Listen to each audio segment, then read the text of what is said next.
merci Françoise. Évidemment, c'est présenté par Paul Robert, mais aussi Alain Sanders. Il ne faut quand même pas oublier que toi dessus, quand même. Oui. Alors, amis auditeurs, n'éteignez pas tout de suite votre poste, ne tournez pas le bouton, parce que, effectivement, c'est Paul Robert et Alain Sanders qui sont là, et inversement du reste. Mais Serge de Beketch est là aussi. Et là, il s'est produit un phénomène très curieux. Je sais comme nous sommes, Alain, quand le chef appelle le téléphone, tac, Paul Robert, Alain Sanders, c'est vous qui faites l'émission mercredi soir. Oui, chef, garde à vous. Avec Serge de Beketch, il faut faire gaffe. Putain, il t'envoie pas dire les trucs. Hein. Oui. Bon. Et puis, après, il rappelle, il dit, mais vous m'invitez. Ah oui, chef, garde à vous, pas de problème. Et puis aussi, mais je dirais rien, je me tairai. Ça sert à quoi de venir s'il se tait? Alors, à mon avis, déjà, d'une part, il va pas se taire. Il va pas se taire. Mais d'abord, il veut nous surveiller, premièrement. Oui. Deuxièmement, vu le succès énorme de nos émissions, il veut savoir notre recette, il veut savoir comment on fait. Ouais. Hein? Bien ça. Alors moi, on va lui poser la parole tout de suite, comme ça il va être pris à son piège. Non, mais la vérité, c'est pas ça. La vérité, c'est que j'ai remarqué que chaque fois que je te laissais l'émission, Paul, tu faisais venir Jeanne Smith et d'autres personnes, je n'en dirai pas plus. Et alors, immédiatement, ce bureau prend, on dirait une serre dans laquelle on fait fleurir des orchidées. Tandis que moi, quand j'invite, qui je reçois Jean-Marie Le Pen, c'est très bien. Enfin, esthétiquement, oui, enfin, dans une serre, ça prend de la place, oui. Ça prend un peu de place. C'est plus une belle plante que orchidée. Donc, de temps en temps, là, j'ai joué la surprise. Non, la vérité, c'est que j'ai été très occupé à la fin de la semaine parce que j'ai fait 2 universités. C'est la première fois d'ailleurs que je vais à l'université. J'ai fait l'université. Que tu y entres et que tu en sors. Et que j'en sors. Non, le tout c'est d'en sortir. Hein. Non, le tout c'est d'y entrer. Oui, mais c'est comme le conservatoire. Alors en tout cas, j'ai jamais pu entrer à l'université, sauf cette fois-ci, 2 fois en une semaine. En 68, on y rentrait très souvent. Oui, mais c'était beaucoup plus facile d'en sortir. On en sortait vite. On en sortait plus vite qu'on y entrait. Poursuivi par des... Bref. Et alors je suis allé donc à l'université de Renaissance catholique qui s'est passée à Mérigny chez l'abbé Le Carreux. Et ensuite, hier, j'étais à l'université du Front National qui se passait à La Baule. À ce propos, j'ai une petite remontrance à te faire. Une remontrance? Oui. Une représentation. Qu'est-ce que j'ai dans ton compte rendu, dans le compte rendu que tu as fait de l'université à Mérigny, dans Minute J'ai dit que l'abbé Bayot était sur scène. Non, pas du tout. Tu as oublié de parler du cœur Montjoie-Saint-Denis qui s'est produit d'une manière remarquable. Enfin, compte tenu du fait que le jingle de son émission, c'est chaque mercredi, oui. Le cœur Montjoie-Saint-Denis, quand même. Cela dit, on en a causé. En plus, j'ai pas fait cet édito pour rendre hommage à tous les gens qui étaient là, parce qu'on n'en aurait pas fini, mais j'ai pas parlé de Jean Hogui, par exemple, non plus. Jean Hogui de Chirin-Montreuil, qui était là, qui était présent, qui a organisé aussi une librairie et tout. J'ai pas parlé de lui, parce que je pouvais pas parler de toutes les personnes présentes, mais j'ai voulu montrer quand même une chose qui est extraordinaire, c'est que en plein mois d'août se réunissent plus de 200 personnes, 209 personnes exactement, pour entendre des orateurs parler non pas de l'actualité, non pas de la politique, mais tout simplement de l'histoire. Et des orateurs qui sont pas n'importe qui, c'est Jacques Herz, c'est c'est Bernard Lugan, c'est le professeur Dumont, c'est Philippe Conrad, je vais en oublier, donc forcément je vous laisserai... les gens tout simples, les gens qui n'ont qu'à aller acheter une minute La France et ils auront le compte rendu. Et tous ces gens-là sont venus bénévolement parler devant des gens qui sont venus en payant, en plein mois d'août, avec leurs sacs à dos et leurs enfants camper en pleine campagne pour écouter... Bon, c'est un événement énorme. Je me souviens qu'il y a quelques semaines, FR3 avait consacré quelques minutes d'antenne à une manifestation contre la réouverture éventuelle d'une centrale nucléaire, où il y avait 5 personnes avec des pancartes sur le dos qui faisaient semblant de faire le pied de grue devant la centrale. Eh bien là, 209 personnes qui viennent assister à une université d'été, il n'y a pas eu une image à la télévision, personne n'en a parlé. C'est un gage de qualité. Oui, c'est un gage de qualité. Alors voilà, j'étais à cette université d'été de Renaissance catholique qui était à une réussite totale, c'était passionnant.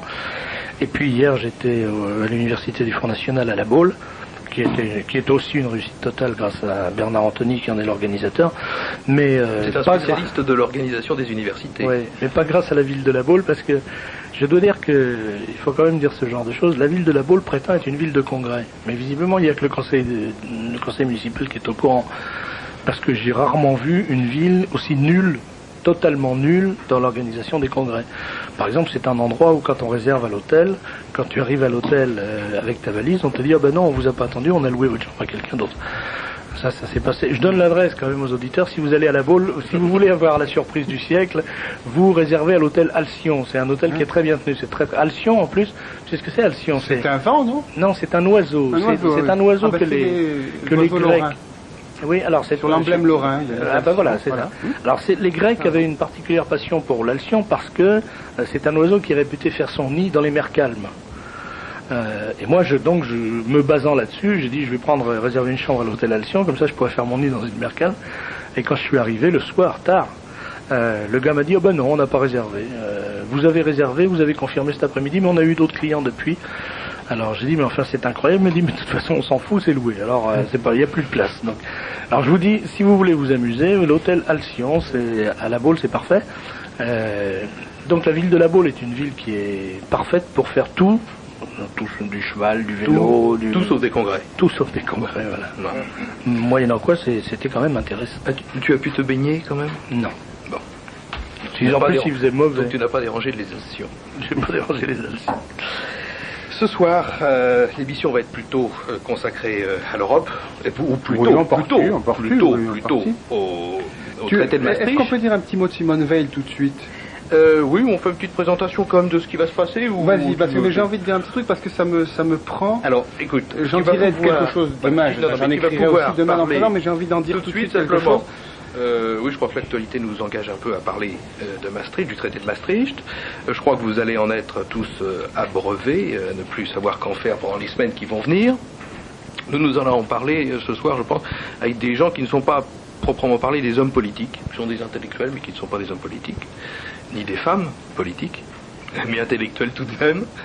Et nous allons recevoir pour cela Arnaud Upinski, qui vient de faire paraître un livre qui s'intitule « Lettre ouverte à ceux qui croient, entre guillemets encore, que l'Europe c'est la paix », ce qui est quand même un aspect intéressant des choses, puisqu'on a tendance à voir en ce moment le traité de Maastricht sous un angle économique. Là vous parlez aussi d'économie, mais vous parlez aussi de la paix, et je crois que les adversaires, ou plutôt les partisans du oui, ont fait vibrer une corde sensible, notamment chez les mères de famille, en disant oui, s'il y avait le traité de Maastricht, il n'y aura plus de guerre. Pensez à cela. Bon, je crois qu'il est temps de dire aux mères de famille qui tremblent pour leurs enfants, faites attention, ça n'est peut-être pas si vrai que cela. Il y aurait quand même pas mal de commentaires d'actualité à faire sur ce que nous a dit Françoise, mais enfin, bon. Dire de se méfier des sondages. Tous les sondages sont faux. Tous sont faux, scientifiquement faux. Celui-là aussi. Celui-là est une escroquerie comme les autres. Ne pavoisez pas, le non n'a pas gagné. Soyez très prudents. Oui, puis il faut se méfier aussi il faut se méfier des escroqueries qui consistent à gonfler un sondage pour mobiliser les opposants. Voilà. Ça, c'est aussi une méthode qu'ils pratiquent très bien en France et très récemment. Ouais, on l'a vu aussi en Angleterre. Oui, Serge. Il y a aussi le truc qu'on a connu il n'y a pas très très longtemps qui consiste à dire le non va faire 49%, même pas 51%, mais 49%. Et quand le non fera, et si le non fait éventuellement 40%, ce qui serait une belle réussite étant donné le déséquilibre des partis en présence dans le matraquage gouvernemental. Le matraquage, alors on nous dira, vous voyez, vous n'êtes même pas capable de tenir les promesses des sondages, vous êtes vraiment des nuls. On a connu ça avec les élections récentes, tout à fait résultats du Front National qui ont dépassé toutes les espérances et que même vis-à-vis des militants, on est arrivé à transformer en défaite. Les médias sont arrivés à transformer en défaite parce que ils avaient gonflé anormalement les choses. Voilà. Puis il y a une autre méthode que je vois poindre à l'horizon, c'est l'assimilation du vote non au vote Le Pen. C'est-à-dire que... ça, ils vont avoir du mal. Ils vont avoir du mal, mais ils vont avoir du mal à expliquer. Pourquoi pas, mais ils vont avoir du mal à expliquer que Marie-France Garot, Georges Marchais, Émile Allais, Villiers, qui dans le dernier numéro d'interview que tu as sous les yeux, insulte Le Pen de la façon la plus basse. Bien sûr. Dans le dernier numéro d'interview, qui est très bien, que je recommande, le dernier d'Ardisson. Aïe. Il y a, ne le recommande pas trop, parce qu'autrement le pauvre Ardisson va avoir des problèmes. Non, mais c'est très bien fait, parce qu'il y a notamment une interview de Mme Germont, qui est d'une dignité, d'une Mme Germont, c'est la veuve du monsieur de Carpentras, qui a été déterré à Carpentras. Et qui dit, j'ai eu monsieur Le Pen au téléphone, il m'a appelé, voilà, je sais que ça n'est pas lui. Et elle donne le nom. Elle donne le nom d'un des responsables. ce qui n'étonnera ni les lecteurs de Minutes ni les lecteurs de Présent, parce que nous, lors de reportages, nous avions donné ces noms-là. Bon, mais il faut le lire parce que c'est bien. Il y a l'éditorial d'Ardisson est parfait. Il dit on va essayer de se tenir en dehors de la publicité. Parce que si vous prenez trop de publicité, c'est le dictat. Oui, après ton intervention, il a intérêt. Ben oui, non mais c'est vrai. Il dit déjà, le Club Med avait dit qu'il prendrait une part de marché. Et ben comme on a fait une interview sur leur accident d'avion là qui est arrivé je sais plus où, et ben ils sont plus là. Il y en avait d'autres qui partent. Ben, non, c'est vrai que c'est on en profite, ça. On le salue, c'est bien. Il y a aussi une très amusante interview révélatrice. Révélatrice dans un chapitre intitulé Immigration, où un des Maliens de Vincennes, à la dernière question qu'il lui posait, qui appelleriez-vous au secours? Il répond au secours Saddam Hussein pour faire la nique à tous les Français. Oui, qui dit surtout la France c'est de la merde. Oui, sûr. Bon, et ce qui n'est pas étonnant parce que rappelons-nous d'un récent reportage de Christine Claire qui est allée montrer ses chapeaux et ses tailleurs élégants pas aux eaux de Vincennes, à côté, parmi les Maliens de Vincennes. Et là, elle s'est entendue dire, de toute façon, ici, c'est pas la France, vous n'avez rien à y foutre, ici, c'est le Mali. Et elle concluait, au lieu d'en être quand même inquiète et bouleversée, si elle peut être bouleversée par quelque chose, elle concluait, c'est quand même dommage de tenir des trucs comme ça, de dire des choses comme ça, parce que ça va apporter de l'eau au moulin de Le Pen. Voilà où on en est. C'est très amusant ce genre de réaction, parce que maintenant on ne réagit plus en fonction des événements tels qu'ils se déroulent. C'est-à-dire que, par exemple, si un nègre tue un blanc, on ne dit pas c'est un nègre qui a tué un blanc et c'est grave. On dit c'est grave parce que ça apporte de l'eau au moulin de Le Pen.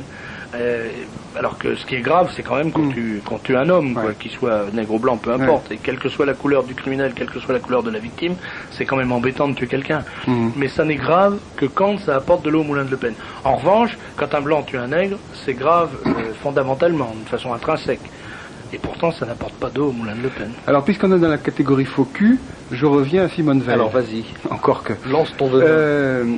Elle est en ce moment en Bosnie, en Croatie, avec une espèce de CJSB qui est le petit Bertrand Poirot Delpech, à qui, quand il était petit et qu'il était un bon petit scout avec des culottes courtes, Serge Dariens avait dédié le Prince Éric, je crois, carrément. Depuis, il est devenu académicien et il fait dans le monde. Et là, il a accompagné Simone Veil. Et Simone Veil, il y a déjà quelques semaines, nous avait dit, oh là là, sur la Croatie et la Bosnie, attention, il faut contrôler son émotion, pas d'émotion inutile. C'est vrai, là-bas, c'est des musulmans et des catholiques qui meurent, il faut pas non plus en faire toute une histoire.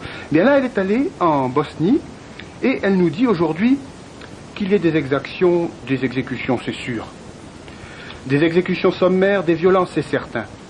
Il va falloir réunir le maximum de témoignages là-dessus. Elle s'avance pas comme ça, Mais réfugié n'est pas déporté.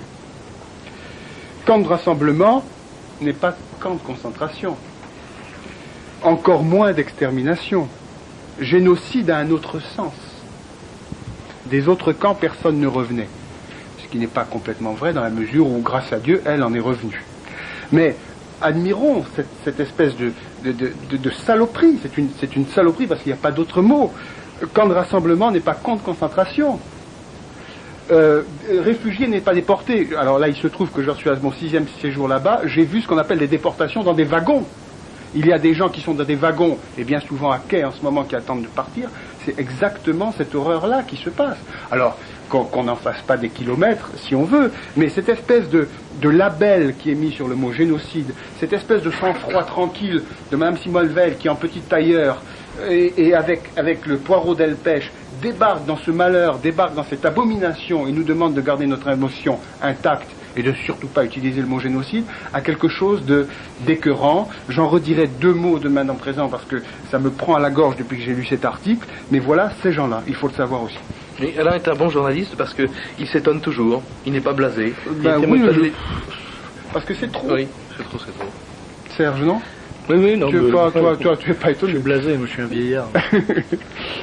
Bon, on va peut-être rentrer dans le vif du sujet, ou est-ce qu'on écoute un petit peu de musique? Un petit coup de musique. Un petit coup de musique.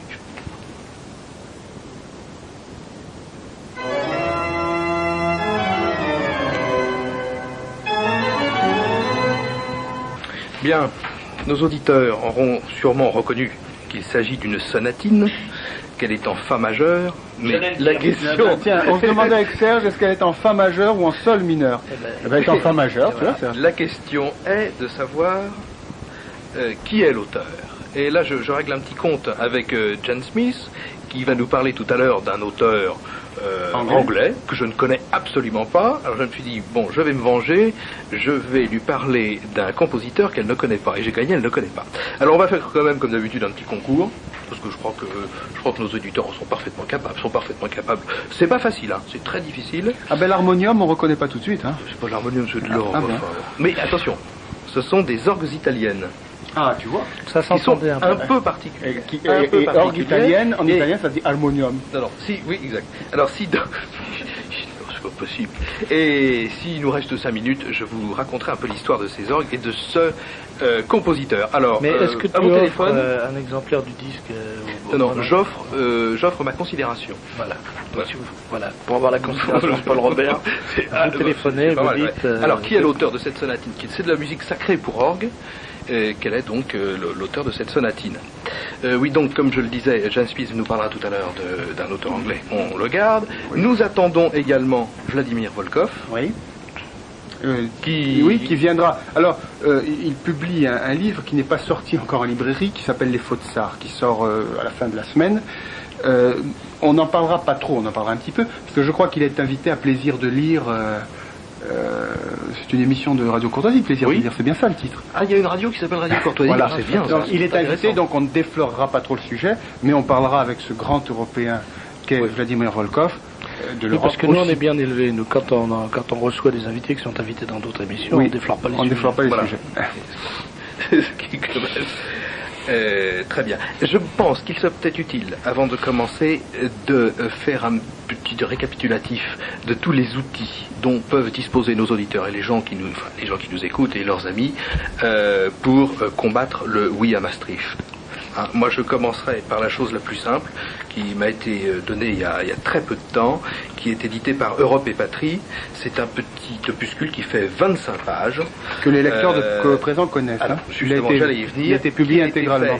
À partir des publications de Jean-Claude Martinez dans Présent, tu as la référence des numéros de Présent dans lesquels ça... Non, ça a été sur 7-8 numéros de Présent il y a 10 jours. Enfin, oui. Bon, enfin, il suffit de téléphoner à Présent. Oui, d'autant que maintenant existe la brochure. Voilà. Alors maintenant existe la brochure qui s'intitule Maastricht avant d'aller voter, les questions que vous vous posez, les réponses que vous recherchez.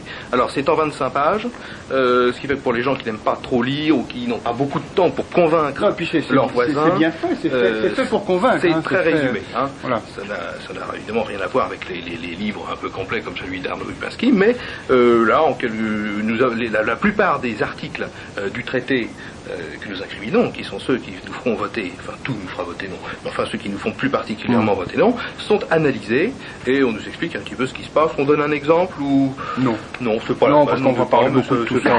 Il faut dire que ça existe. Il faut dire où on peut se le procurer. Tu l'as dit. Alors, on peut se le procurer. Moi, je crois qu'il faut le demander au Front National. Je crois que c'est plus tout simple. Simplement. Voilà. 8 rue du Général Clergerie. Bon, ou alors, c'est bon, vous téléphonez à Radio Courtoisie, on vous donnera l'adresse, parce que là, il n'y a pas d'adresse particulière. Hein, c'est un numéro spécial. Rue Clergerie, rue Clergerie, il n'y a pas de problème, on vous donnera ça. Sinon, directement chez Jean-Claude Martinez, à Montpellier, mais enfin bon, on en reparlera. Alors, je ne sais pas si c'est M. Volkov qui arrive, je n'en sais rien, mais enfin, je commence. Arnaud Lupinski, je ne savais pas que vous étiez mathématicien. J'ai autre chose.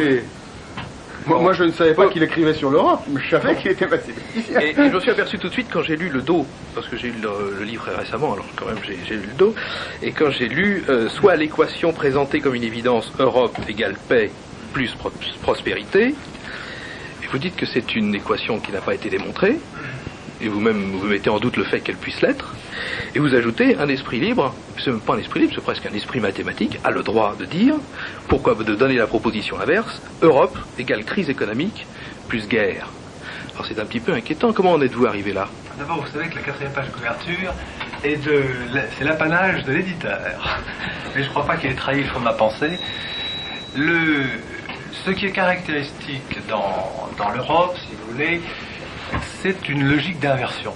Et c'est un des éléments de ces deux équations, c'est qu'on passe de la première à la seconde par une inversion. Et ça, c'est un point clé de l'Europe de Maastricht et qui se découvre tous les jours dans les débats. C'est-à-dire, ce qui est stupéfiant, c'est d'entendre par exemple Michel Noir dire que l'esprit de Maastricht est gaulliste, et d'entendre évidemment par exemple Philippe Séguin dire l'inverse. Donc on est dans ce que j'appelle une guerre de représentation, qui est la guerre du pouvoir par excellence, qui consiste non pas à dire un peu plus ou un peu moins, mais exactement l'inverse.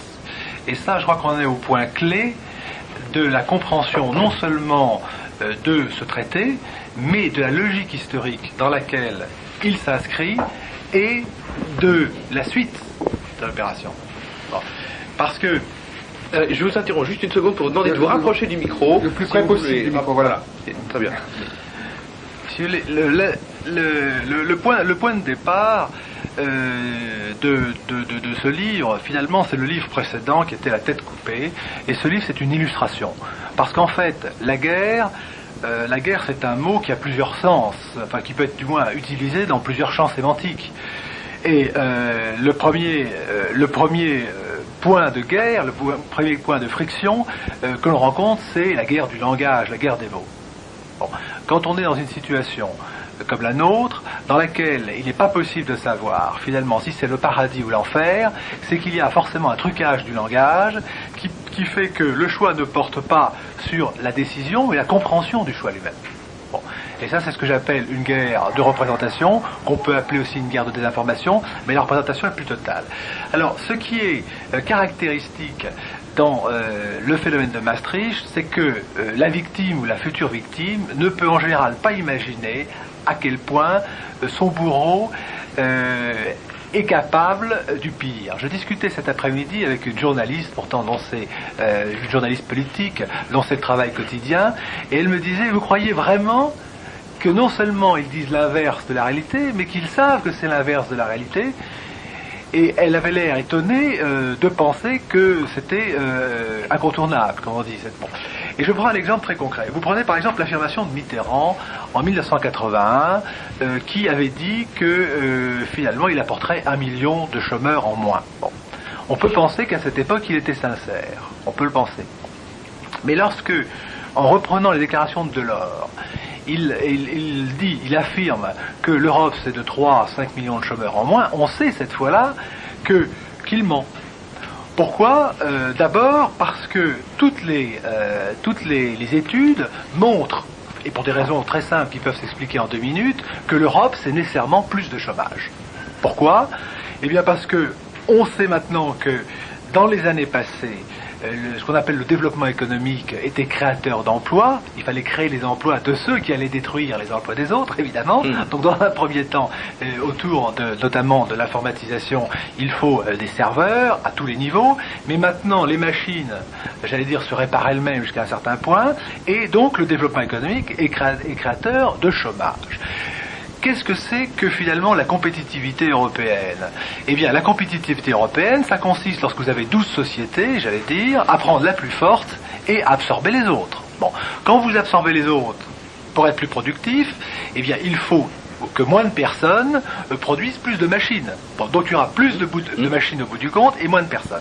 Et ça, le mensonge tout à fait caractéristique, c'est de prétendre que donc il y aura plus d'emplois.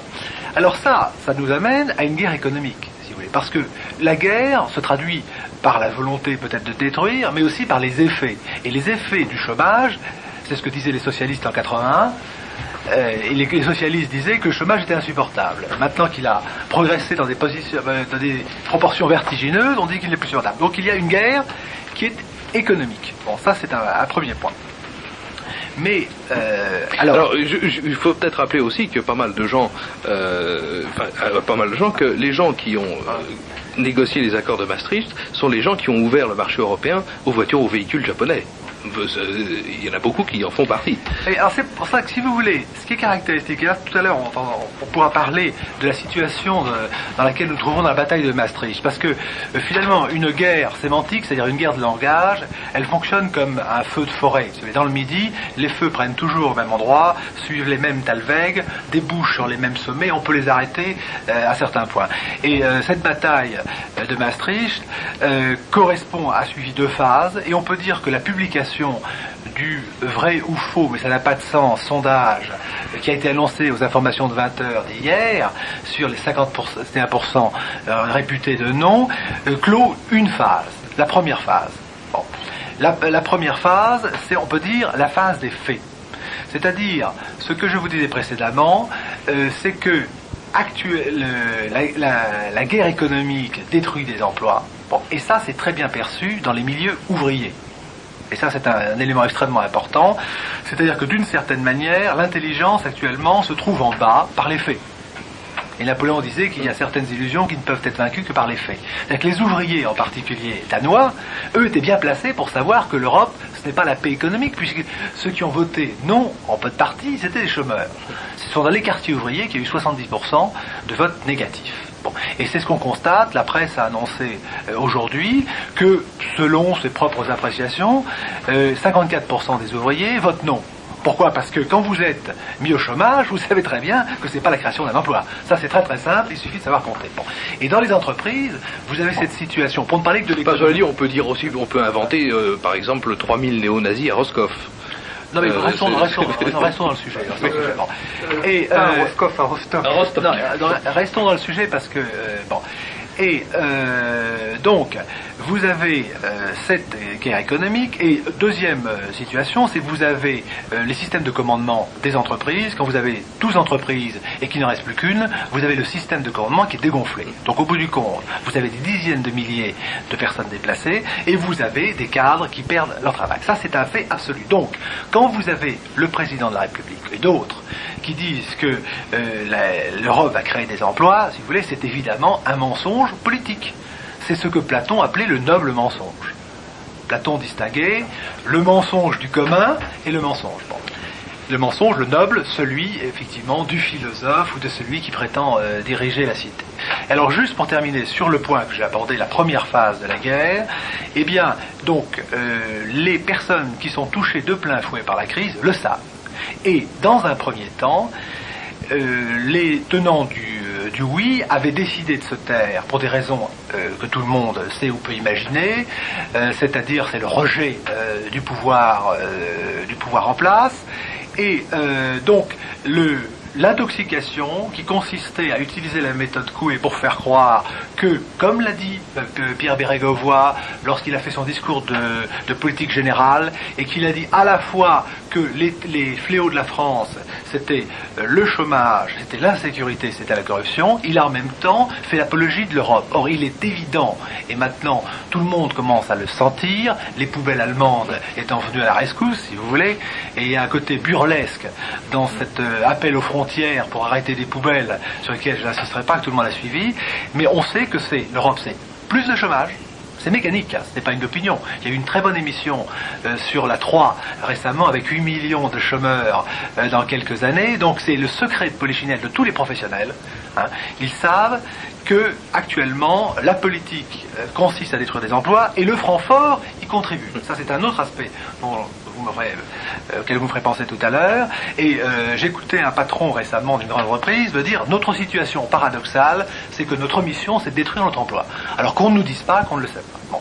Et plus l'insécurité, il est évident que c'est comme la peau, si vous voulez, une frontière préserve une valeur, elle a un effet, elle arrête, mais elle arrête quelque chose, c'est comme la peau. Donc on sait très bien, et tous les événements liés à la mafia l'ont montré, et d'ailleurs, Helmut Kohl l'a dit. Parce que le côté sadique, si vous voulez, qui a été très bien décrit par Sade, c'est pour qu'il y ait du sadisme, il faut qu'il y ait la vertu. Donc le sadique tient absolument à ce qu'on préserve la vertu. Bon. Et le côté tout à fait paradoxal, c'est que l'homme qui a tenu le discours le plus populiste contre Bruxelles, d'une certaine manière, je ne sais pas si vous le suivrez, mais on peut dire que c'est Mitterrand. J'en donne les pages dans mon livre. L'homme qui parle le mieux de la bureaucratie pour la condamner de Bruxelles, c'est Helmut Kohl. Et celui qui dit le mieux que finalement la mafia va prospérer en Europe, c'est Helmut Kohl. Donc, dans la bataille des faits, et je ne parle pas de la corruption, parce qu'il est évident que plus un système est abstrait, et l'abstraction est au cœur de ce livre, plus on est loin des réalités, plus on est tenté de tricher, plus on a besoin d'appui dans la réalité, et plus la corruption se développe.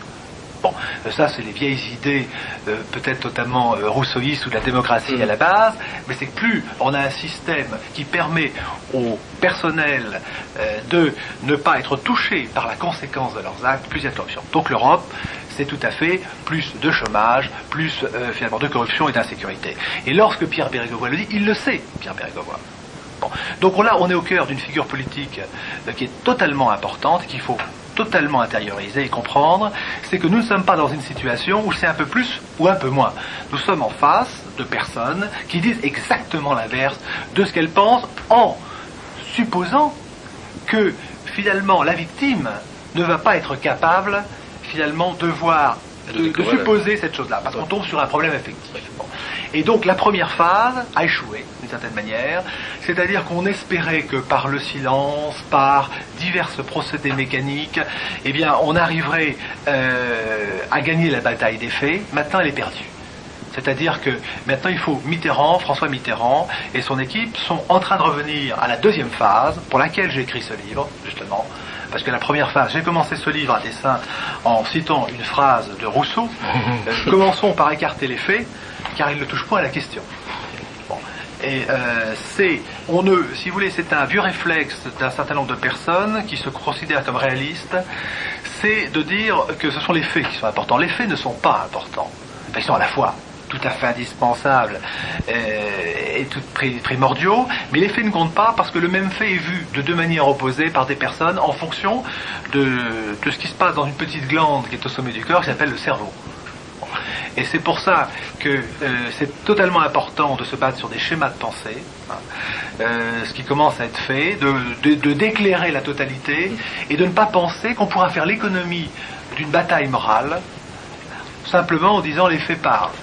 Il n'y a rien qui me choque plus qu'un article qui se termine les faits parlent d'eux-mêmes. Là, le lecteur reste perplexe. Et donc, c'est la deuxième phase dont nous parlerons, mais la première, c'était les faits. Et la deuxième, c'est le retour à la magie du verbe. Serge, toi qui n'es pas mathématicien, j'ai l'impression que tu as été subjugué par ces démonstrations implacables d'Arnaud Upinski. C'est-à-dire que j'ai reçu le livre d'Arnaud Upinski juste avant de partir, donc je l'ai lu dans le train, et j'ai compris tout de suite, dès l'avertissement, que ce livre était en quelque sorte, comme je l'ai dit tout à l'heure, un codicille ou un supplément à la parole et à la tête coupée. C'est ce qui fait l'importance, encore une fois, de ce livre. Parce que La parole et la tête coupée, je l'ai dit, c'est un livre d'une importance absolument capitale, je ne suis pas le seul à le dire. Il y a de plus en plus de gens qui le pensent. C'est un livre absolument déterminant pour la pensée contemporaine, pour la façon d'aborder non seulement la vie politique, mais la communication dans le domaine politique, dans le domaine esthétique, dans le domaine philosophique, dans tous les domaines. Aujourd'hui, on ne peut pas lire un journal ou écouter un discours politique si on ne peut pas le faire d'une façon efficace et sérieuse si on n'a pas compris ce qu'Arnaud Upinski explique dans son livre La parole à la tête coupée. Et là, il applique ce système démonstratif à la question de Maastricht. Mais il rappelle, et c'est pour ça que je voulais intervenir, parce qu'il rappelle dès le départ quelque chose qui est fondamental. Et si on n'a pas compris cette chose fondamentale, on comprendra rien au reste.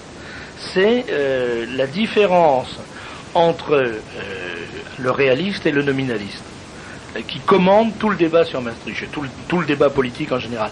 Et alors il le fait d'une façon parce que c'est en 3 lignes, encore plus lumineuse que tout ce que j'ai lu dans La tête coupée. Voilà ce qu'il écrit. Écoutez bien, c'est quelque chose d'extraordinaire. Quand vous avez pour moi, quand j'ai compris ça, j'ai compris tout le reste.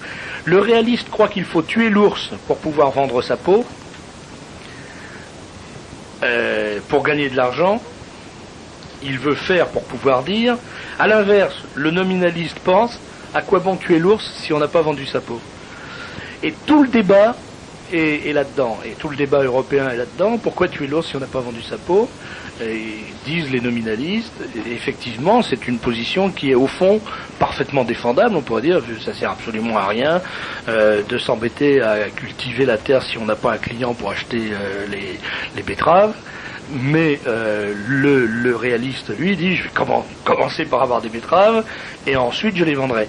Et c'est là que définitivement le nominaliste est le vainqueur et que le réaliste est, passez-moi l'expression, le cocu, parce que le réaliste, il a ses betteraves, il est assis sur son morceau de betterave, il n'a pas de clients, et le nominaliste, lui, il a des clients, et il a même plus besoin d'aller cultiver des betteraves, puisqu'elles ont été cultivées par le réaliste.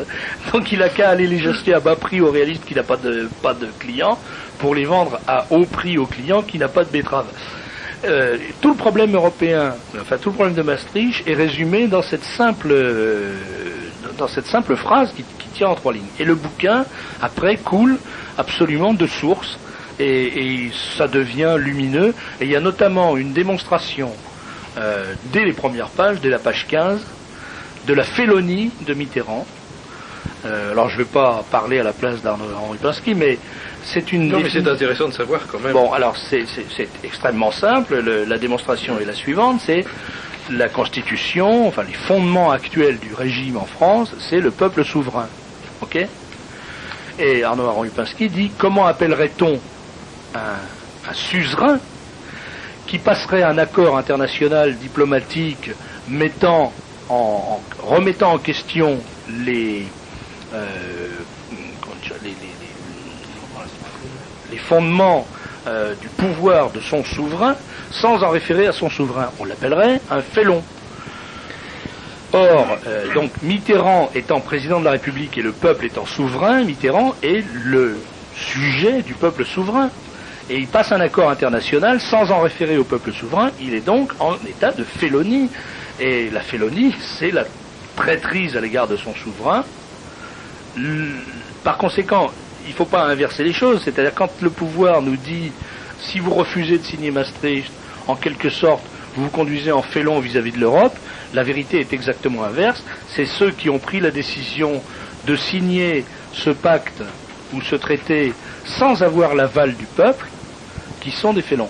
Et là encore, ce qui est merveilleux, c'est pas le mot, ce qui est stupéfiant dans ce livre, c'est que les évidences s'égrènent avec une force rarement atteinte, et elles sont d'une simplicité telle que c'est toujours ce qui se passe d'ailleurs quand on lit un bouquin du Pinsky, c'était la même chose avec La parole coupée. À chaque page on se dit, mais bon sang, mais c'est tellement évident, mais pourquoi j'ai pas pensé à ça plus tôt? Et là, ça dure quand même pendant 200 pages. Pendant 200 pages, à chaque instant, on se dit, merde, j'aurais dû y penser. Enfin, c'est incroyable, je réfléchis à cette question depuis des mois et j'avais pas pensé à ça. J'avais pas vu la chose de cette façon-là. Et je vous dis, l'exemple de Mitterrand, félon par rapport au peuple souverain, c'est extraordinaire.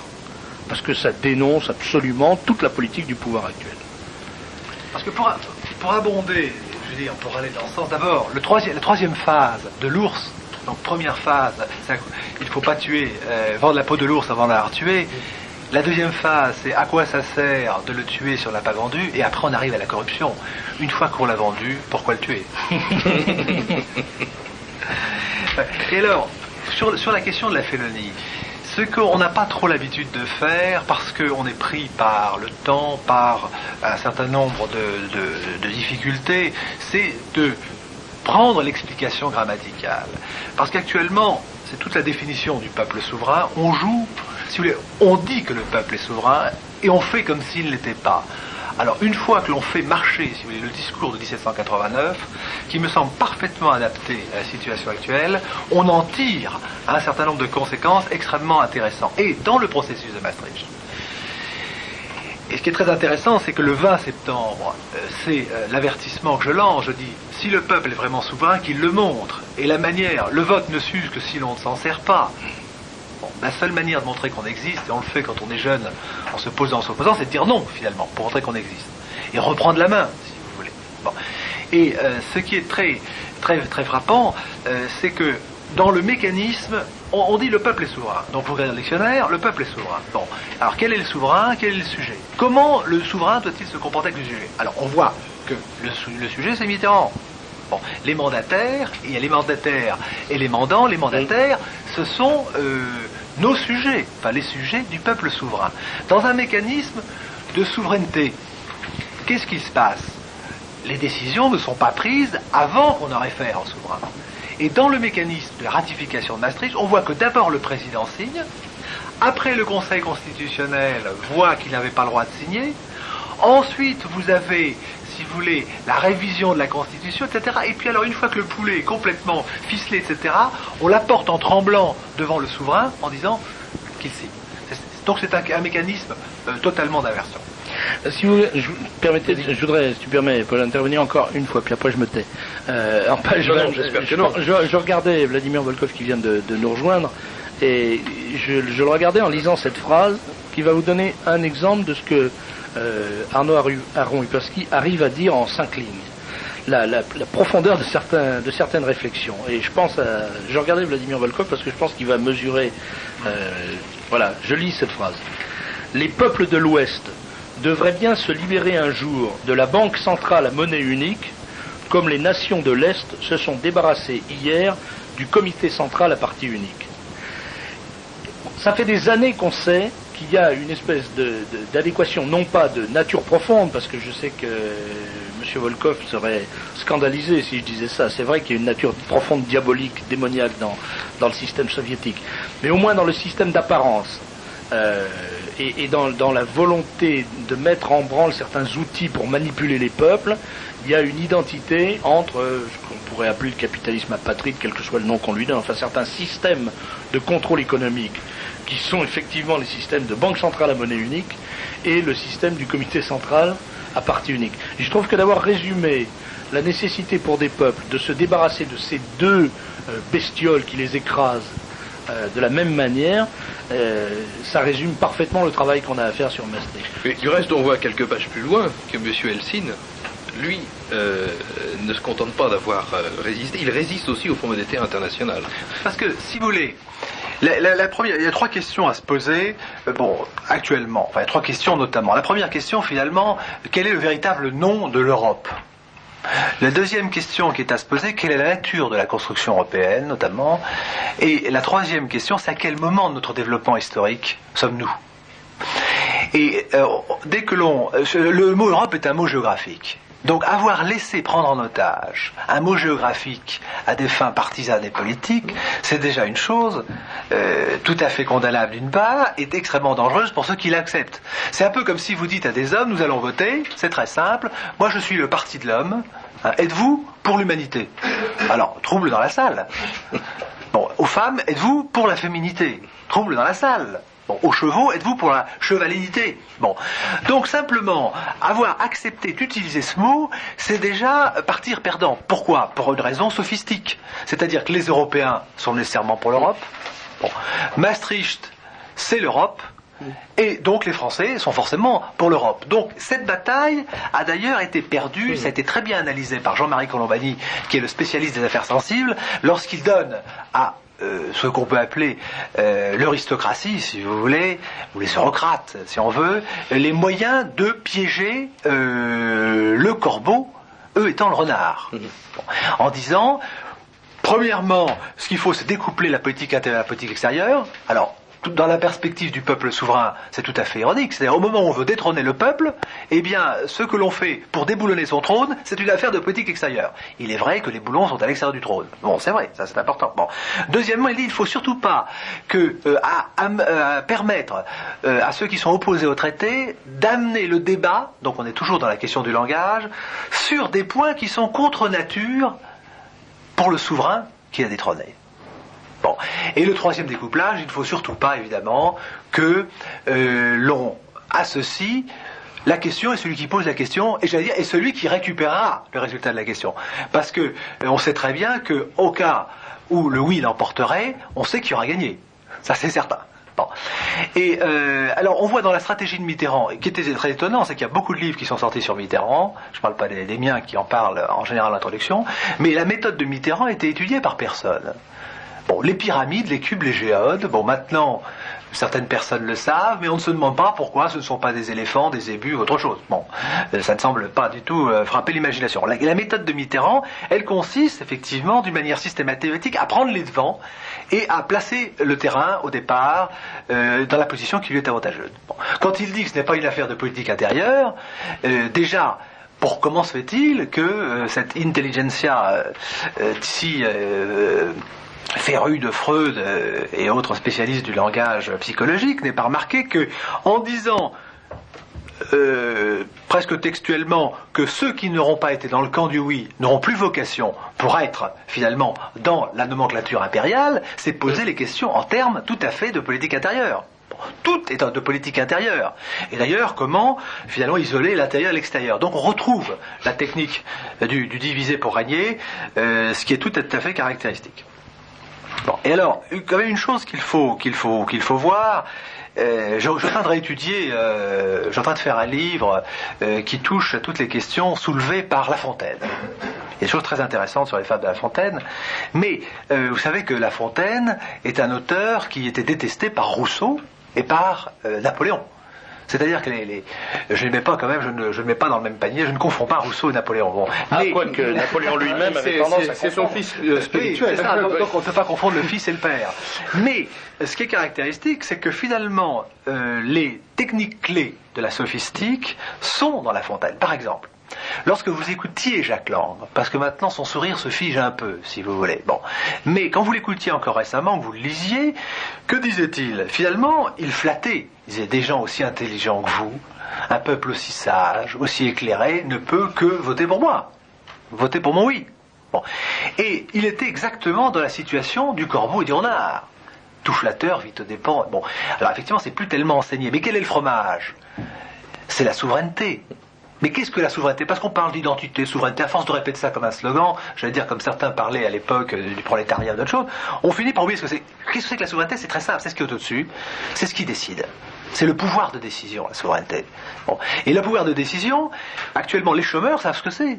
C'est très simple, c'est que si vous avez un patron qui vous est favorable, ou qui n'applique pas uniquement la politique de la monnaie ou du franc fort, vous allez pouvoir lui parler, peut-être l'émouvoir et peut-être travailler. Mais si vous avez affaire à quelqu'un, finalement, qui joue un tout autre jeu, vous n'aurez rien. Et un des grands problèmes qui se pose à la France actuellement, c'est que les centres de décision sont en train de quitter la France, répondent à d'autres logiques.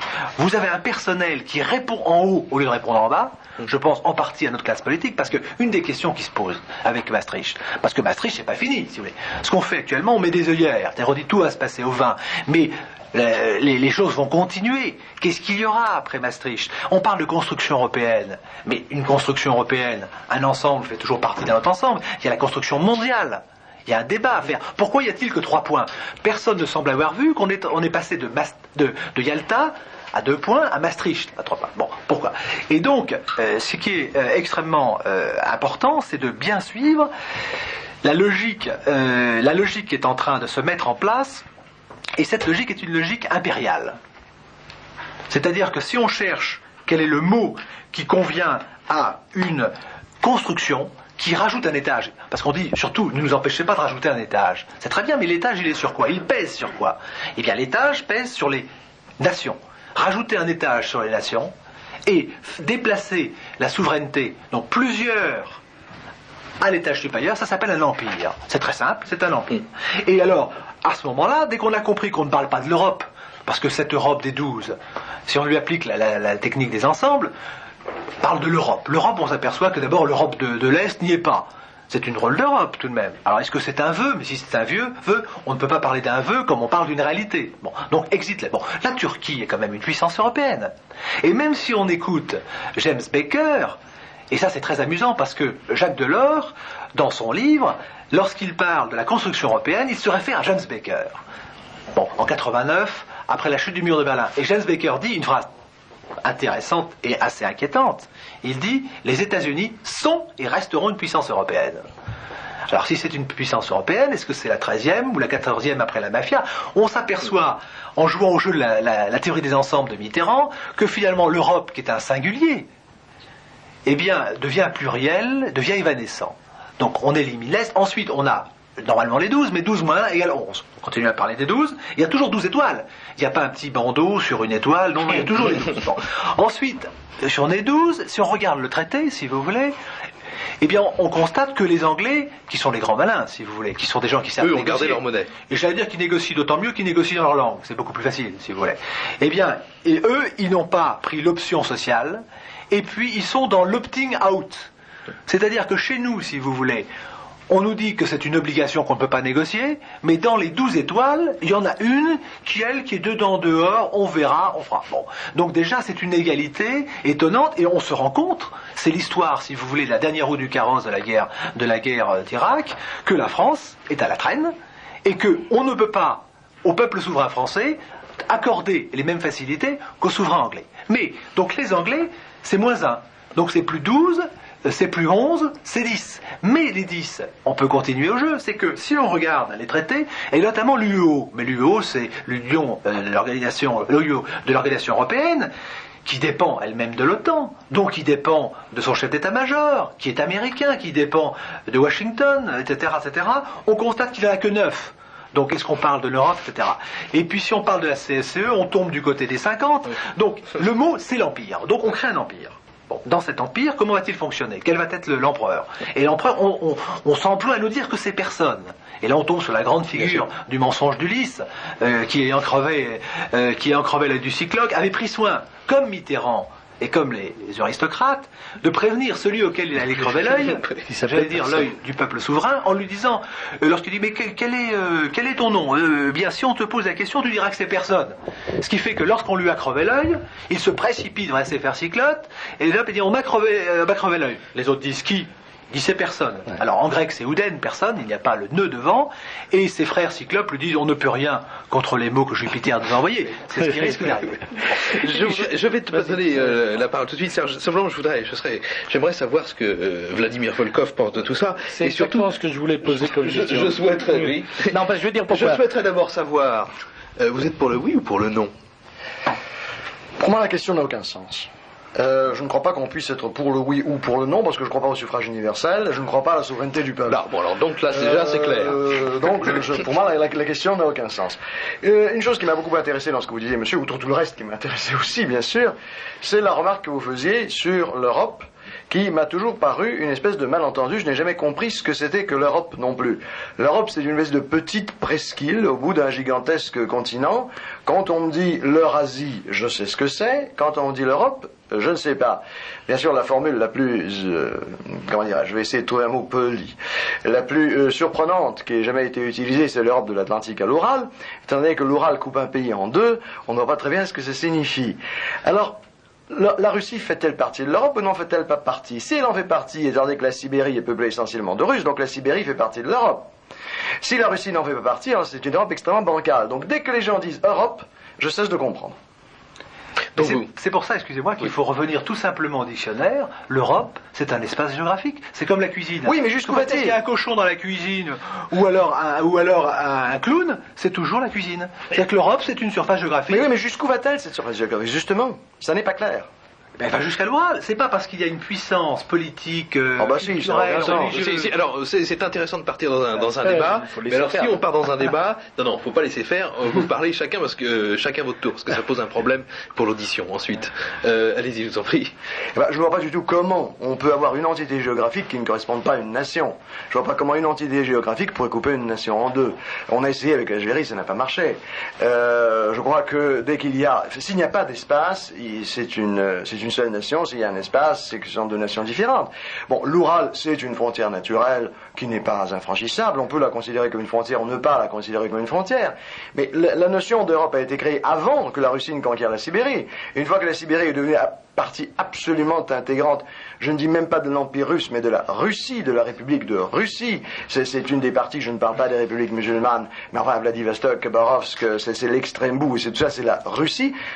Une fois de plus, la notion même géographique d'Europe m'échappe totalement. Je vais vous poser une question. Est-ce que vous savez quelle est la proportion de la surface du globe sur laquelle, non pas de l'eau, sur laquelle s'exerce la souveraineté française et qui se trouve en Europe, à peu près? Non, je ne sais pas la moindre. Eh bien, vous avez 97,5% de la surface du globe sur laquelle s'exerce la souveraineté française qui n'est pas en Europe. Donc on retombe sur le problème de la Russie. Non, je ne comprends pas. Je suis désolé, j'ai pas compris. Si, c'est-à-dire que par exemple, les colonies, les départements d'outre-mer, Oui. Et qu'on compte les départements et territoires d'outre-mer, si j'ai bien compris, que l'on compte en surface pour la France, ne sont pas en Europe. Vous avez 50 la Guyane, millions. La Nouvelle-Calédonie, Jusqu'à quand? Jusqu'à quand? Oui, jusqu'à quand, c'est vrai. Jusqu'à quand?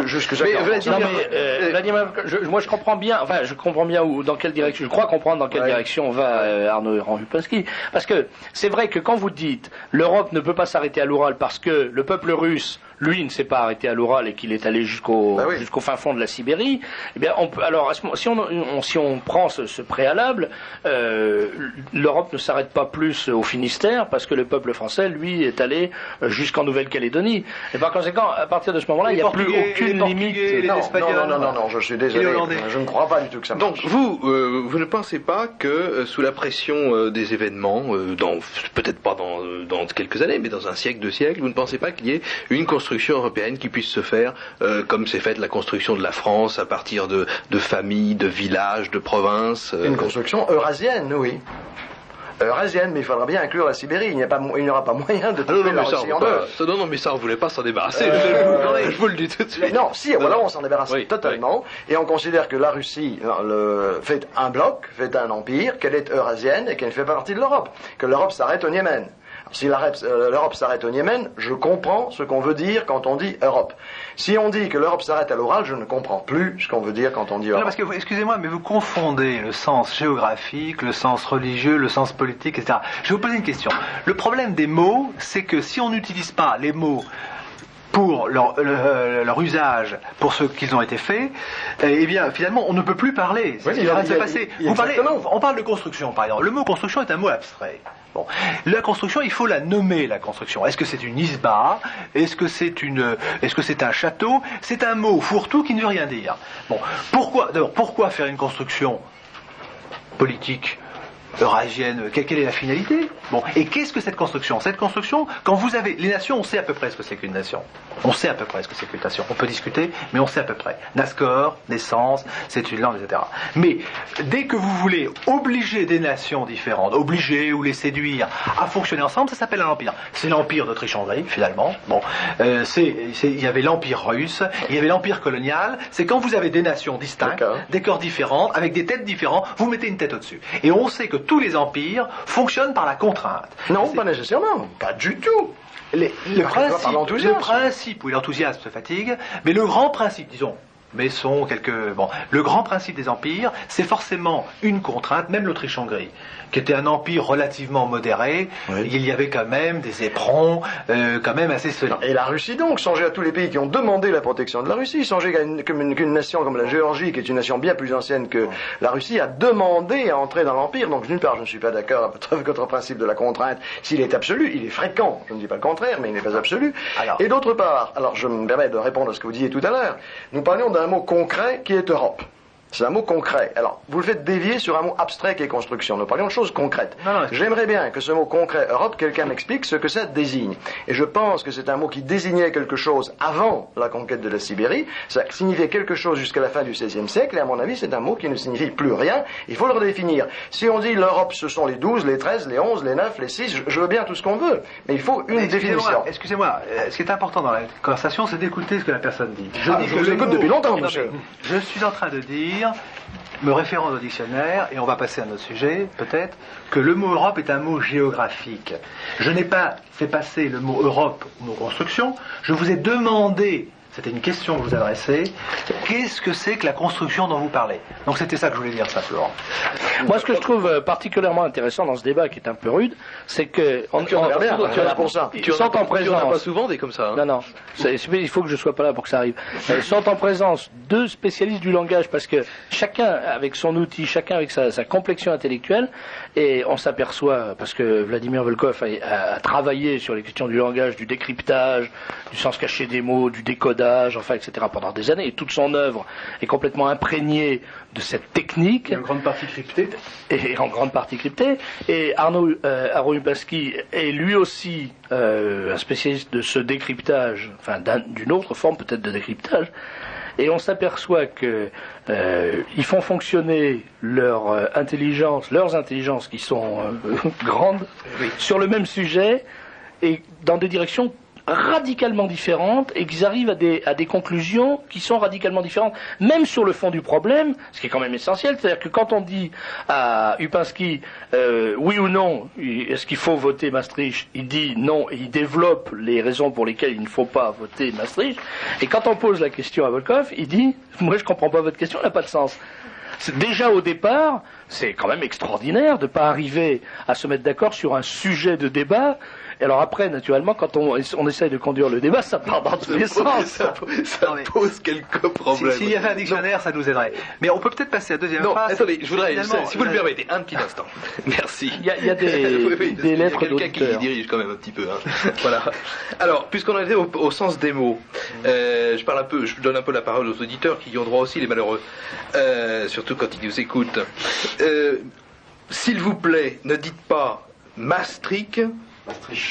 Il faut dire, alors je ne sais pas, alors je me tourne là. Alors là, on a une personne, la première orchidée de la soirée, qui est Jeanne Smith, qui est hollandaise et qui connaît Maastricht. Comme nous on dira Maastricht, on va pas faire ces coquetteries de gens, ça change rien, Maastricht.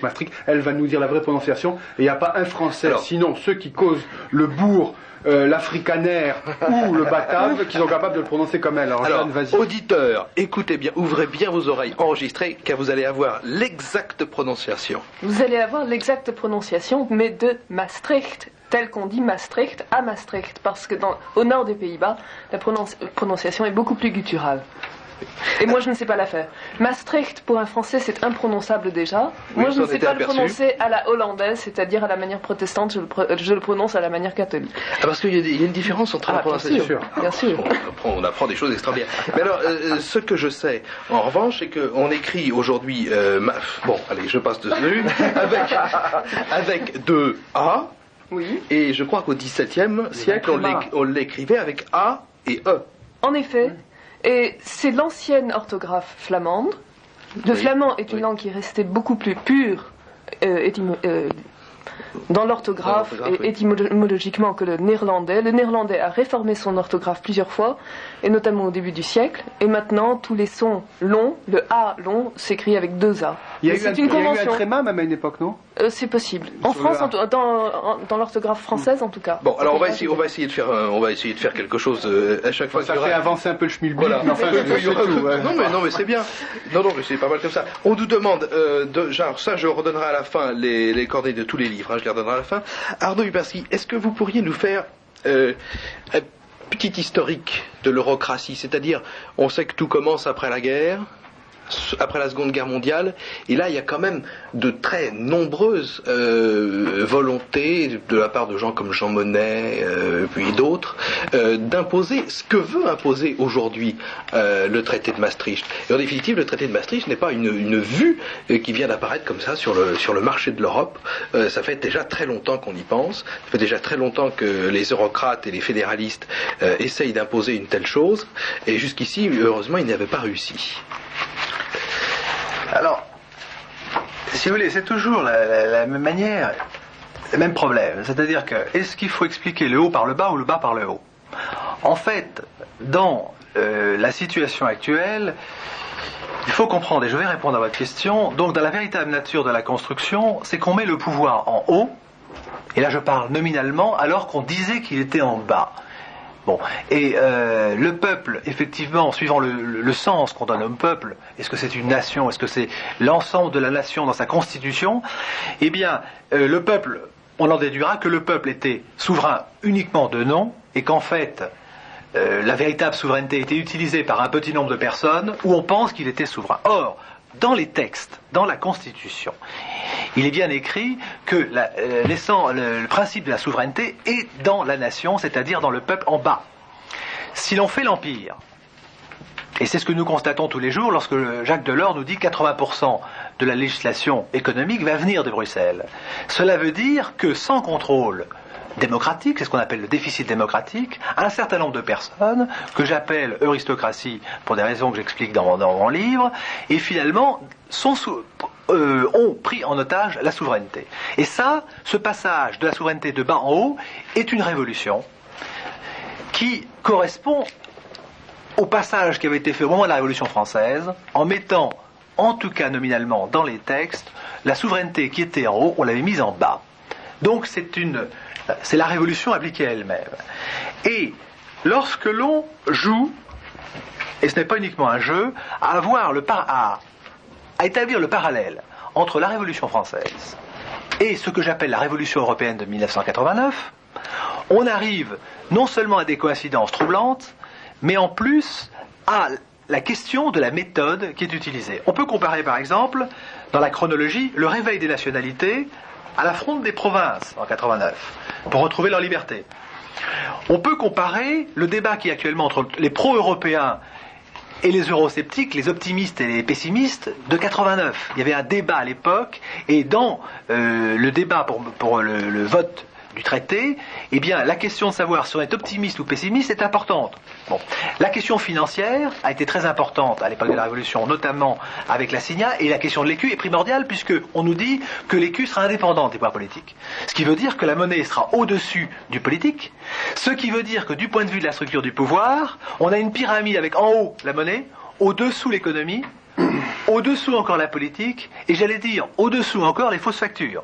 Bon, la dépendance des politiques. Bon. La prise de la Bastille, c'est psychologiquement comme l'écroulement du mur de Berlin qui donne le branle au mouvement. Bon, on a le montage des massacres de Timișoara correspond finalement à l'appel à la Saint-Barthélemy des Patriotes de Camille Desmoulins. On a le Parlement qui se nomme, qui vote son budget, qui choisit son lieu de réunion comme l'Assemblée nationale à l'époque. Le moment décisif finalement de Maastricht, c'est celui de la Constitution européenne, comme le moment décisif de la Révolution française, puis celui de l'Assemblée constituante. Les députés de la chaque nation sont regroupés à une assemblée, comme les députés des trois ordres ont été réunis en une seule Assemblée nationale. Le Français du Verger se fait élire sur une liste italienne comme le noble Mirabeau s'est fait élire sur une liste du tiers-État. Le vote des étrangers et la suppression des privilèges nationaux, donc pour l'espace social européen, c'est le vote universel avec la suppression des privilèges des provinces.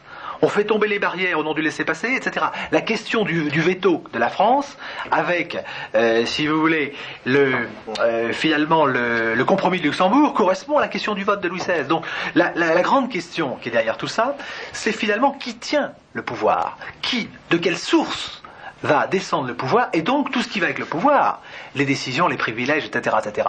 Donc ces exemples, qui ne sont pas fortuits, si vous voulez, qu'on pourrait poursuivre, et qui donnent peut-être une idée de la suite des opérations, de est-ce que l'Europe c'est la paix ou est-ce que l'Europe c'est la guerre. Je vous rappelle que les premières décisions des révolutionnaires c'était de voter la paix au monde. Et là nous sommes dans une figure d'inversion, c'est-à-dire que les Romains disaient si vis pacem parabellum, si tu veux la paix, prépare la guerre, mais si tu prépares la paix, est-ce que tu ne vas pas avoir la guerre? Et on peut dire en résumé qu'en 1992, l'Europe, c'est-à-dire l'Empire, est au peuple français souverain, ce qu'en 1792, le peuple français était au souverain Louis XVI. Du point de vue du langage, quand on regarde les textes, le fonctionnement du pouvoir, donc c'est une révolution. Et la révolution, c'est extrêmement grave. La dernière chose qu'il faut dire, donc après avoir compris que nous ne sommes pas nés tout nus, bon, il y a eu la révolution américaine, il y a eu la révolution française, avant il y avait eu la révolution anglaise. Et donc nous sommes en présence de la grande question du pouvoir. Qu'est-ce que le pouvoir? Comment est-ce qu'il fonctionne? Et pour ça, il faut comprendre aussi quelle est la question du mal, finalement. Donc vous avez toutes ces questions qui sont connexes, et en schématisant, pour répondre, on peut dire que les États-Unis ont été une construction artificielle. Là, j'emploie le terme de construction, parce que dans l'idée de construction, il y a artificiel. Et l'artificiel, c'est le contraire de la nature. Et la construction artificielle des États-Unis a été faite contre la construction naturelle, entre guillemets, européenne. C'est-à-dire que le modèle américain, qui est un modèle destructeur, et là on retombe sur la question du mot, quand on dit les Américains au sujet des habitants des États-Unis, est-ce qu'on parle des Américains qui sont dans la grande plaine sous terre, c'est-à-dire les Indiens, ou est-ce qu'on parle de ceux qui ont remplacé? Donc, Amérique, mot géographique, usurpation politique. Bon. Et donc, les États-Unis ont une création tout à fait artificielle, à partir des étoiles. Les étoiles, c'est la théorie des ensembles, indifférenciées, sans nature. C'est le numéro. Non, mais les étoiles. Oui, non, étoiles, je vous rappelle, qui est le pentagramme pythagoricien, qu'on le retrouve dans tous les drapeaux qui dominent actuellement. Le drapeau soviétique avait l'étoile. Mais si c'était une fleur de lys, tout le monde dirait qu'il y a un rapport avec la France. Mais donc, c'est le pentagramme pythagoricien qui est le pentagramme du pouvoir, si vous voulez. Et je termine sur cette question européenne. Donc, ce modèle qui est la contre-Europe, maintenant revient en boomerang sur l'Europe. C'est-à-dire que l'Europe est en train de copier, de singer son inverse. Et ça, c'est, si vous voulez, un risque de guerre au sens large, et peut-être au sens précis, terrible. C'est-à-dire, singer son inverse, c'est rentrer dans une logique d'affrontement et de violence. Et le drapeau européen, entre guillemets, c'est-à-dire le drapeau impérial, fonctionne comme le drapeau américain, c'est quelques étoiles de plus. Et quand on regarde dans les traités, parce qu'on dit qu'il faut étudier le traité de Maastricht, bon, et là, je vais prononcer non pas à la nôtre, j'allais dire, eh bien, il faut non seulement étudier le traité de Maastricht, mais il faut étudier le traité, évidemment, de l'OTAN, il faut traiter le traité de Washington, bon, et puis il faut regarder le traité de Rome. C'est-à-dire qu'on tombe dans un piège juridique, et qui fonctionne, par exemple, de la manière suivante. Bon, parce que ce qui est important en termes politiques, c'est de savoir qui dirige, quel est le patron. Le reste est tout à fait secondaire. Et par exemple, dans le traité de Maastricht, il est dit évidemment que la politique commune devra s'aligner, devra être en accord avec la politique de défense. C'est le b.a.-ba. On imagine mal une politique qui ne tient pas compte du point de vue de la défense. À ce moment-là, il faut regarder quelle est cette politique de défense, qui l'a fait. Donc il faut regarder l'UEO, comment fonctionne l'UEO, l'Union de l'Europe occidentale. Et on constate que l'Union de l'Europe occidentale dépend totalement de l'OTAN. Mais De Gaulle avait retiré la France du commandement intégré de l'OTAN. Donc les plans de l'OTAN, c'est-à-dire du commandement, la France n'y participe pas. C'est-à-dire qu'elle sort de la salle quand on fait les plans. Mais le piège de Maastricht notamment, c'est que la politique commune devra être alignée, pour simplifier, sur la politique de défense. Cette politique de défense, elle ne participe pas et elle dépend de l'OTAN, dont le chef d'état-major est toujours américain et qui dépend donc de Washington. Donc on s'aperçoit, je termine, que cet empire que nous faisons, et je donne abondamment des exemples, c'est pas un empire européen, c'est un empire atlantique. Arnaud Lubelski, merci beaucoup. On reprendra un peu le sujet de l'Europe tout à l'heure, mais je sais que Vladimir Volkov ne peut pas rester trop longtemps avec nous, donc je vais lui passer la parole parce que vous venez d'aborder du reste le sujet du pouvoir et de l'empire. Et Alain Sanders, qui connaît mieux votre livre que moi, m'a dit en confidence que votre livre était un livre impérialiste. Ah, mais je suis certainement impérialiste. Et je suis impérialiste parce que je différencie justement la souveraineté et le pouvoir. On m'avait énormément surpris ce que vous m'avez dit que la souveraineté et le pouvoir c'est la même chose. Je me rappelle les deux excellents livres de Bertrand de Jouvenel que vous avez certainement lus. Il y en a un qui est consacré à la souveraineté et l'autre qui est consacré au pouvoir. Je ne comprends pas du tout cette confusion. La souveraineté me paraît une donnée spirituelle et le pouvoir me paraît une donnée pratiquement physique. Bon, c'est une chose d'ailleurs, je suis désolé, je vais vous contredire pour le plaisir, mais enfin il se trouve simplement que nous ne sommes pas d'accord. Je ne suis pas d'accord non plus du tout avec votre idée que les États-Unis sont une construction artificielle. Je ne veux absolument rien d'artificiel dans la construction des États-Unis. En quoi est-ce qu'artificiel ? Oui, je vous rends la parole, généreusement. Non. L'artificiel, écoutez, je vais vous répondre par une chose très simple. Ceux qui ont fait de la philosophie, et je me permets de dire que je n'ai absolument pas confondu évidemment l'autorité et le pouvoir, savent qu'il faut distinguer... Vous avez dit la souveraineté et le pouvoir. Vous avez dit la souveraineté, bon. Le pouvoir c'est la souveraineté c'est le pouvoir. Bon. Vous avez enregistré, donc on peut vérifier. Bon. Donc, on ne doit pas jouer sur les mots, on parle beaucoup de gestes là. Ceux qui ont fait de la philosophie savent que on distingue le violent et le naturel. Le grand tournant, c'est le XVIIe siècle.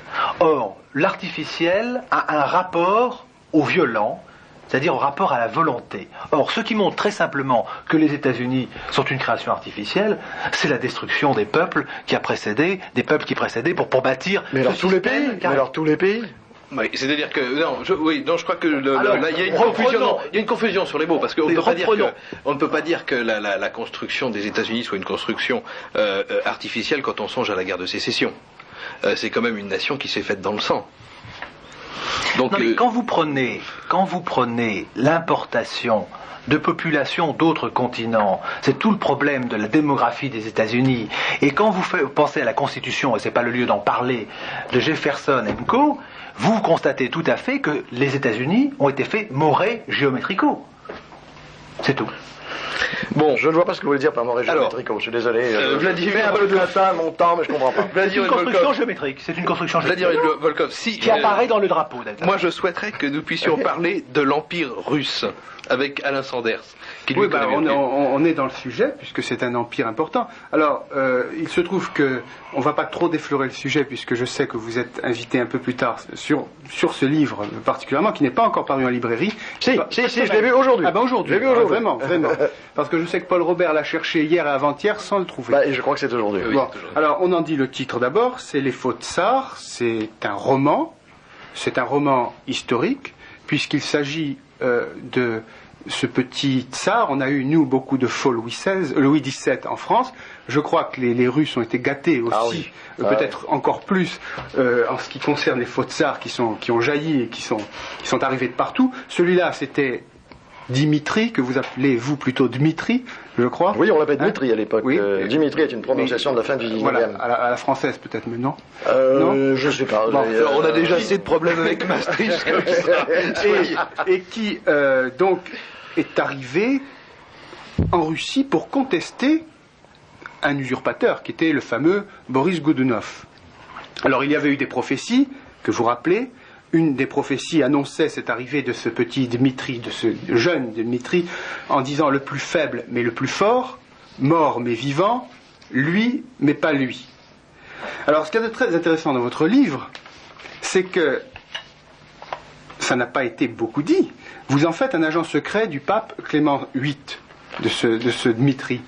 Oui, alors là c'est une vraisemblance, ce n'est pas une vérité historique, même dans le roman on a le droit un peu d'inventer des choses qui sont vraisemblables. Je pense qu'il ne faut pas inventer de choses invraisemblables, mais nous savons que Clément VIII s'intéressait beaucoup à la catholicisation, je préférais dire la romanisation de la Russie. Nous savons que le père Possevino s'était beaucoup occupé de cela aussi. Nous savons que Dmitri a correspondu en lettres quelquefois chiffrées avec le pape et avec Possevino, et je présente cela comme une hypothèse. D'ailleurs, à la fin du livre, je précise bien que c'est une hypothèse, que ce n'est pas certain. Ce qui est certain, c'est que Clément VIII s'est beaucoup intéressé aux uniates, enfin il a créé le mouvement des uniates, donc je pense que nous sommes dans la vraisemblance historique. Alors justement, ce Dmitri se présente comme étant le petit tsarevitch que Godunov aurait assassiné.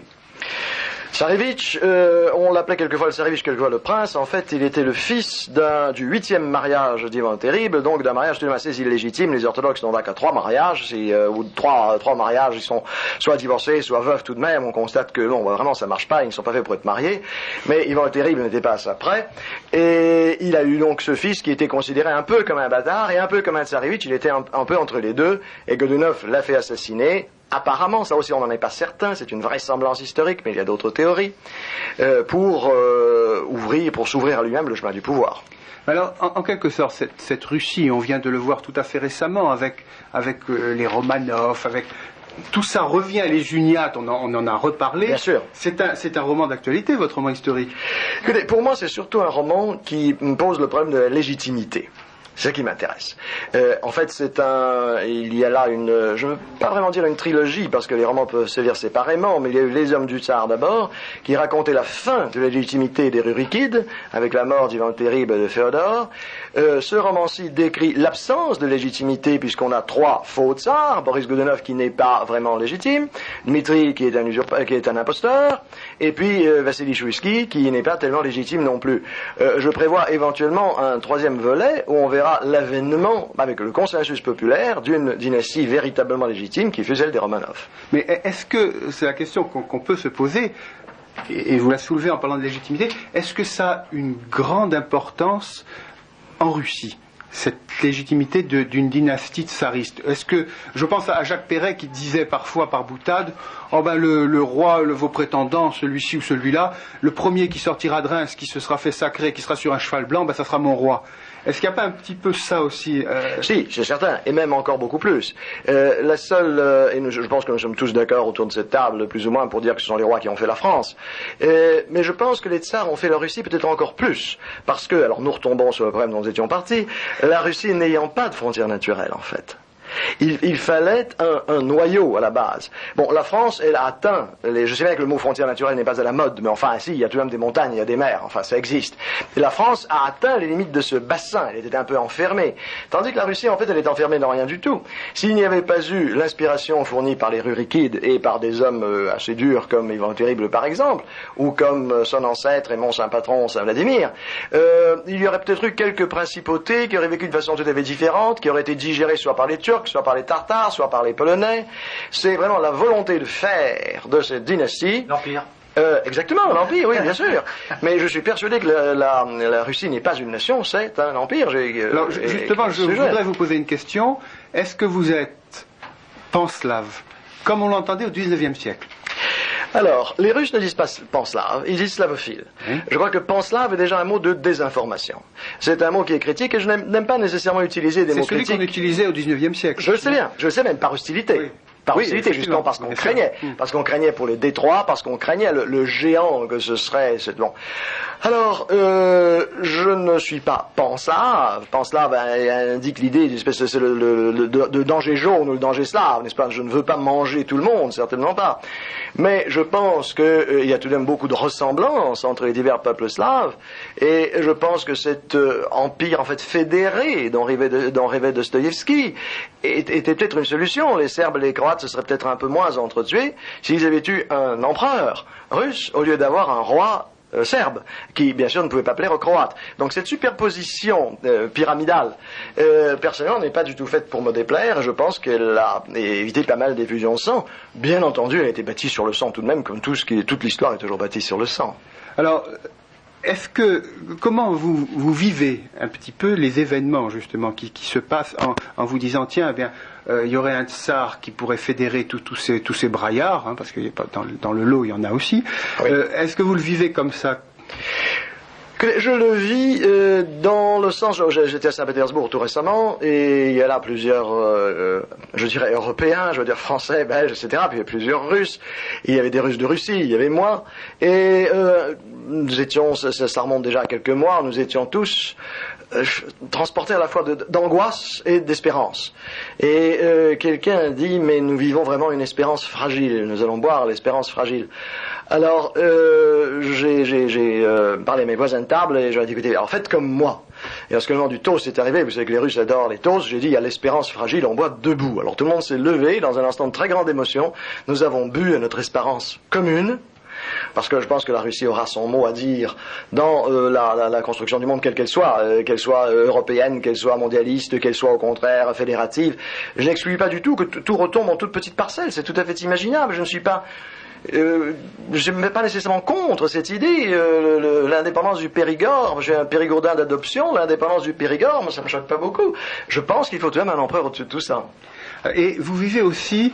tu as une question, Paul? Oui, je voulais simplement vous demander que pensent les gens là-bas de la construction européenne. Est-ce que ça représente pour eux, on nous dit souvent que ça représente pour eux un espoir. Est-ce réel? Enfin, la construction européenne telle qu'elle se dessine actuellement. Alors, déjà, les gens pensent, je ne veux pas dire les gens pensent, il y a des gens qui pensent ceci, il y a des gens qui pensent cela. Et je ne sais pas ce que pense la majorité. Moi, je pense que dans l'ensemble, les majorités ne pensent pas du tout. Les majorités pensent à leur fricot, et c'est tout. Bon, alors, que pensent les diverses minorités? Non, je crois que pour eux, leur grand problème, ce sont des problèmes russes. Il y a une chose que j'ai sentie, alors tous les gens à qui j'ai parlé sont en ce moment extrêmement humiliés de la chute de l'Empire russe. Avoir perdu les communistes, ça les gêne pas du tout, au contraire.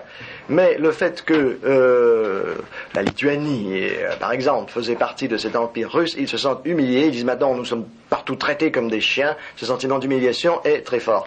J'espère qu'il est temporaire, parce que je ne crois pas beaucoup... Et est-ce qu'ils comprennent quand même, pardon de vous couper, que ce n'est pas tant les Russes que le pouvoir communiste qui est rejeté? Pour eux, je crois qu'ils assimilent un peu les deux. Oui, parce que dans les faits, ça existait. Bien sûr, d'accord. Il est bien évident que la Lituanie avait déjà été colonisée, pour utiliser un mot rapide, par l'Empire russe avant les Soviétiques, etc. Elle-même ayant été colonisatrice de la Pologne et plus bas encore. Bien entendu. Et d'ailleurs, la Pologne avait essayé de coloniser la Russie. Bon, il se trouve que ce sont les Russes qui ont gagné, mais en fait, la Pologne aussi avait des vues coloniales. Bon, alors, je sens tout à fait cette... Et de cette manière-là, ils regrettent presque les communistes.